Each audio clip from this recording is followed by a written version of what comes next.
Hello and welcome. So from next videos, we will try to make an audio player with Tkinter in Python. So this is how our audio player would look like. And if you can see, there is nice menu over there and you can see some of the option here and we can see, so we have button of each of the functionality that we need to do with a music player, or I would just say an audio file. So let me just try to load an MP3 file. Let's just try to select only one file. And if you see, once you select the file, you would see a file metadata here. So if I click on play, the video will start to play. So you should be able to hear.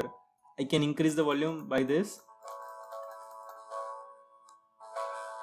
So volume is at 100% now. I can decrease the volume like this. And if you see, if you have changed the volume, the scale widget will also change. So if you see, it is at right now. You can change the volume by placing the scale widget at anywhere. So you can see the volume is changing. Okay. So you have two ways to change the volume, either by button or either by placing the scale widget at any particular point. Now you can mute this audio. So if you see, it is in mute state. So the video is still playing. So if you can see, the seconds are keep updating and the total length is not. You can unmute the track at any time. So it is playing as of now. You can pause the audio. So if you see, as soon as you pause the audio, the live track duration won't be updated. So if you resume it, again it will start to update. So if you can see, pause it, it's not updating. If you can unpause it, it's updating. Now there is one more interesting thing which I have added in this particular project is, let me just try to reduce the volume. So volume is at 10% now. So if you go to this other option, and here I would be having patterns. So if you just click on this pattern one, you would see there is one pattern.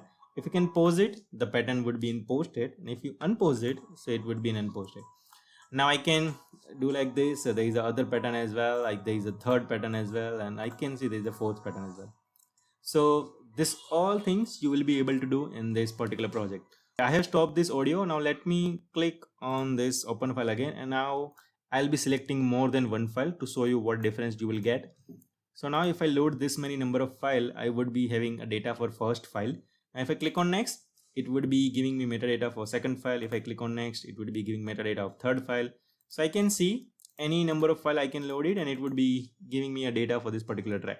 Now if I can play it, it will start to play. I can stop it. I can go to a previous track and play from this guy.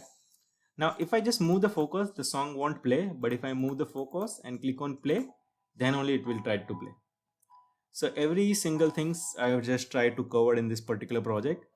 Now let's say I want to play this track from any particular direction. So I can just pick this guy and can place it anywhere.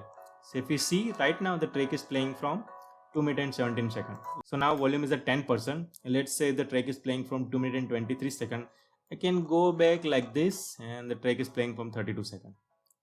So every single things I have tried to edit here. We have previous, next, mute, unmute and whatnot.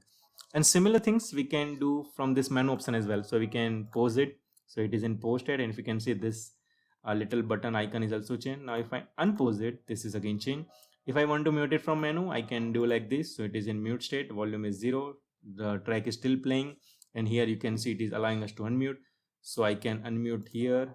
If I mute it here, I can also do unmute from here, and if I can pause it here, I can also do unpause from here as well. So from next videos, we will try to make other project which will be a video player. So UI of this project would look something like this. There is a button for each of this functionality like play, pause, stop, volume increase, volume decrease, mute.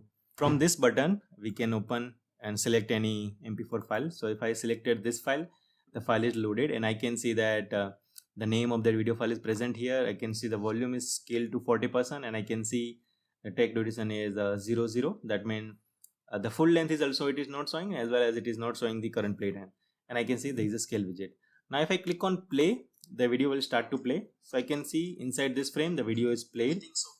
Now I can change the volume by pressing either by this volume down and volume up key, or I can change the volume by using the scale widget. So I can scale it like this. This is the scale widget. You can pick this up and can change the volume by placing it anywhere. So you can do like this. If you see that real time is also updating, I can see that currently video is playing from 34 seconds and you can see the full duration of this track. I can pause the video as well as I can unpause the video as well. I can increase the volume. I can stop the video if I want to. And let's say if I want to load other tracks, so I can load that too.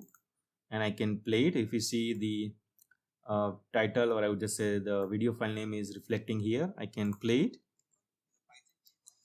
Now if I want to fast forward the video, I can simply scale it and can place this guy anywhere and the video will start to play from that particular duration. I can go back, the video will start to play from that particular time, can go back again, so video will start to play from here only, and you will be able to do all of this thing from the next videos.